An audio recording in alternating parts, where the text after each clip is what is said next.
Good morning, everybody. I just wanted to quickly show you what I have been using in my garden over the past year. This maxi crop seaweed fertiliser is incredible. So in the front garden, I had planted last year 3 different salvias around some of the roses that I planted, and one of the poet's wife roses was being fed with this. Well, all of the roses were being fed with this, but the poet's wife rose was directly uphill from one of the salvias. So the salvia, one of them, downhill from the poet's wife, was getting this runoff from this seaweed fertiliser, and it was literally triple the size of the other salvias. So it was, and it happened really, really quickly as well. So I can't recommend that seaweed enough.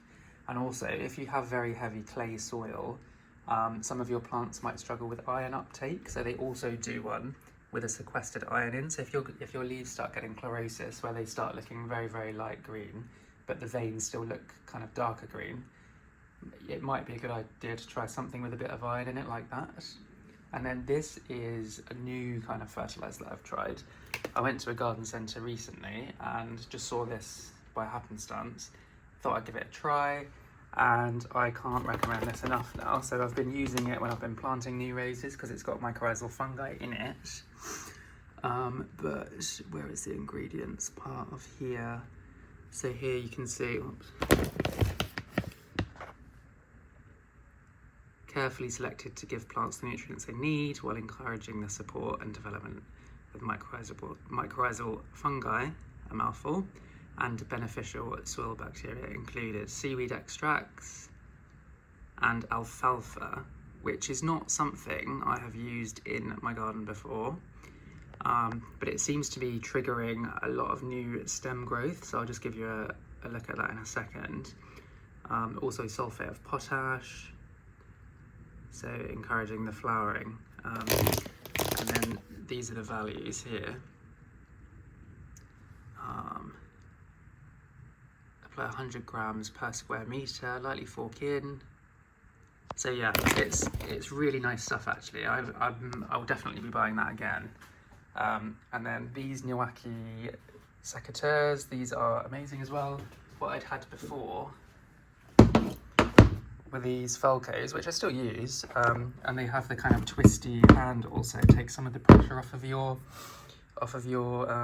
like if you're cutting a very thick stem, the idea is that will rotate and relieve some of the pressure from your wrist and from the squeezing action, but it can be a little bit uncomfortable sometimes. So I actually now just prefer these, and they're very easy to use,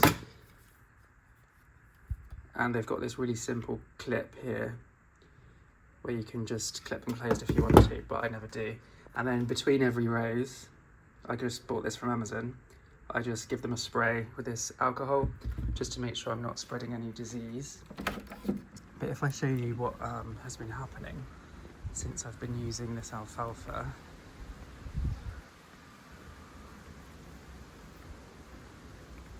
so if I just show you on this Evelyn,